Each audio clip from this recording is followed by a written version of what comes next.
It's not often that I see a game that I decide I have to play immediately, and when it does, it's usually a huge release like Zelda Tears of the Kingdom, or something from one of my obsessions like Gundam Breaker 4.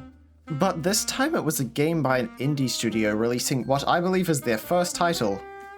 I first saw Mouse PI for Hire while I was scrolling Twitter a few months back, and while it wasn't out yet, I knew immediately that I had to play this game. I'm an aspiring game developer, so I'm always interested in games with a unique concept, especially ones by indie studios, and Mouse more than fits that description. A boomer shooter combining 2D hand-drawn rubber hose animation with a 3D world and a detective noir-inspired story is definitely an idea that I've never seen before and immediately caught my attention. So let's dive into Mouse PI for Hire and see just why I think this will be one of the best games to come out this year. Okay, of course, the biggest draw to Mouse is the art style.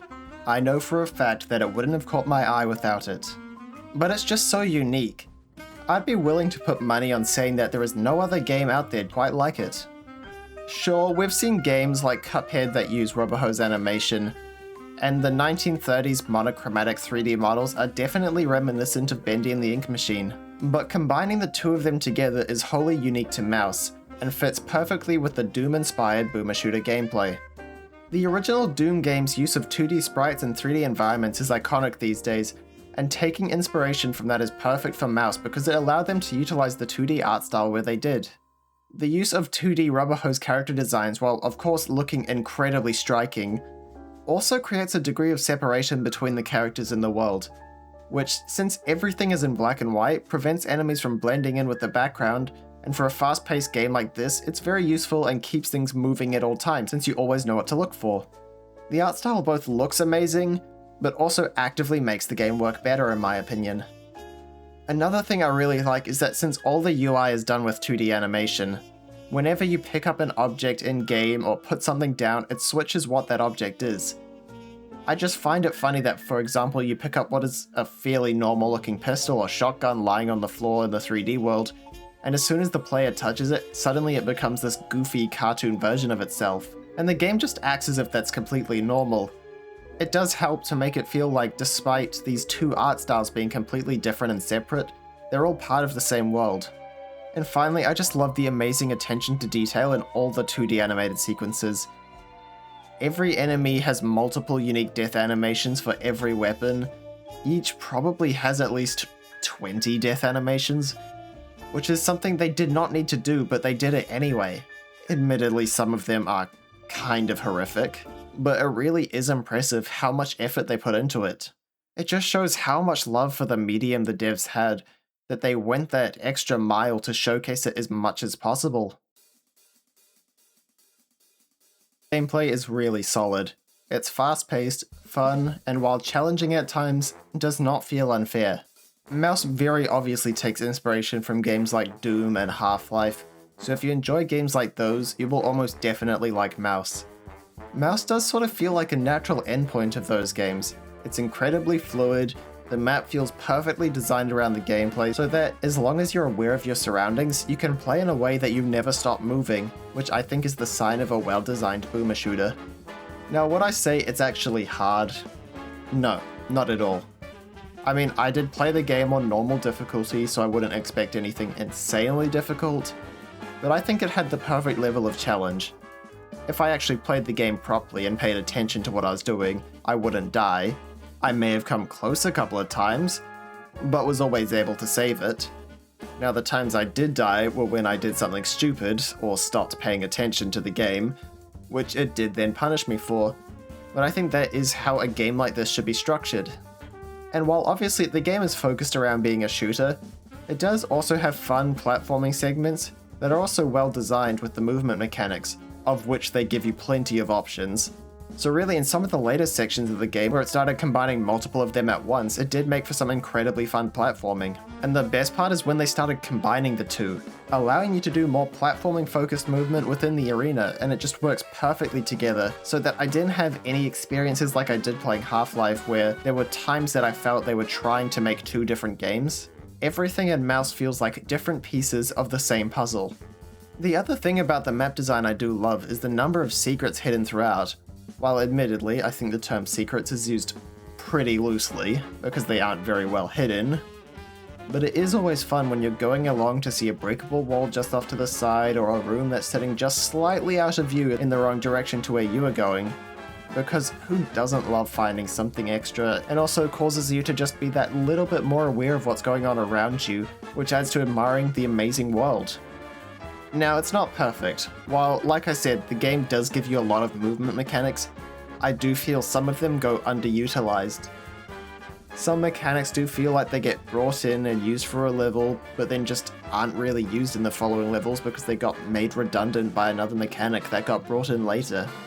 I think a good example of this is the glide function, which is brought in for the sewer level, but then feels like it gets replaced by the grapple hook a level or two later.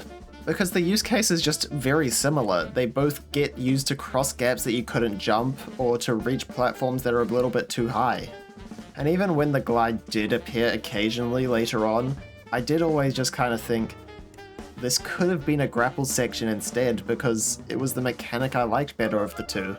While this is the best example of this I can think of, it does apply to a couple of the other mechanics too. The only other issue I can think of is the game can be pretty bad at explaining mechanics sometimes. Things like, I don't believe the game ever tells you that you can kick by pressing F, and if it does, it's just very easy to miss. I only learned to do it because I accidentally hit the button. While the fact tutorials are placed on signs which you can choose to read or just ignore may be liked by some, I do feel that there were probably some things that I didn't learn to do properly just because I didn't notice the sign for it. It does also mean that when I don't know how to do something, I do have to question whether the game never taught it, or I just missed it. So overall, a very well designed game that maybe could have done with just streamlining a couple of mechanics, which to be honest is barely an issue at all, and just done a little bit better at explaining some mechanics. I love the story of this game. Obviously, I'm not going to go in depth into the story of this game and provide a full plot summary during a review in which I'm telling you to play the game, because it is a mystery that's being solved, and a mystery is kind of ruined if you already know the answer. But the spoiler-free version is you play as Jack Cheddar, a detective solving a magician's murder case, and the way it's structured as you progress through the game is genuinely really cool. As you make your way through the game, Jack takes on multiple seemingly unrelated cases, but as you find clues to solve each one, slowly you realize that they are all related to one big conspiracy, as while you're exploring one area, you find something that answers a question in another case and suddenly get that oh shit moment. It's such a cool way to structure a story. I mean, admittedly I worked out that it was all tied together long before the game says anything about it. I don't think it's exactly a well-kept secret, but there are definitely still a lot of specific ways that things intertwined which I did not guess, and that still made for an incredibly interesting narrative, and made me want to keep playing to find out more. The story also definitely did make sure to include a lot of the bigger stereotypical noir tropes, which did make some twists a lot easier to guess, but I think that's all very much intentional and part of the fun. On top of loving how the story is structured, I also love the way the game is written. I'll admit my sense of humor is pretty dumb and simple, but Mouse hits it perfectly. It constantly references the many sources it is pulled from, comments on the tropes of every genre and form of media that led to its creation, makes hundreds of cheese puns, and I love it. It's dumb, it's meta, but overall it's just a really silly and fun game. And while sure, Mouse does hit you over the head with the fact that noir films were a big thematic inspiration, it never once claimed to be a dark and gritty mystery story. It was very clear from the beginning that this game wasn't going to take itself seriously. It's a silly shooter game about mice using goofy animation as a basis. From the very first piece of promotional material that came out, the game made it known that it was a light-hearted, goofy love letter to old noir movies, classic animation, and retro boomer shooters. But still, too much cheese. 6 out of 10. Mouse is the most fun game I've played in a while. It's not often that I get obsessed with a game, but I definitely did for Mouse. It's not the deepest, most serious game, but it was never trying to be. The team at Fumi Games just wanted to make a dumb game to show a love of a mix of classic genres, with some super enjoyable, well-designed gameplay. And by that metric, they more than succeeded. So if you're on the fence about buying this game, it definitely gets a huge recommendation from me.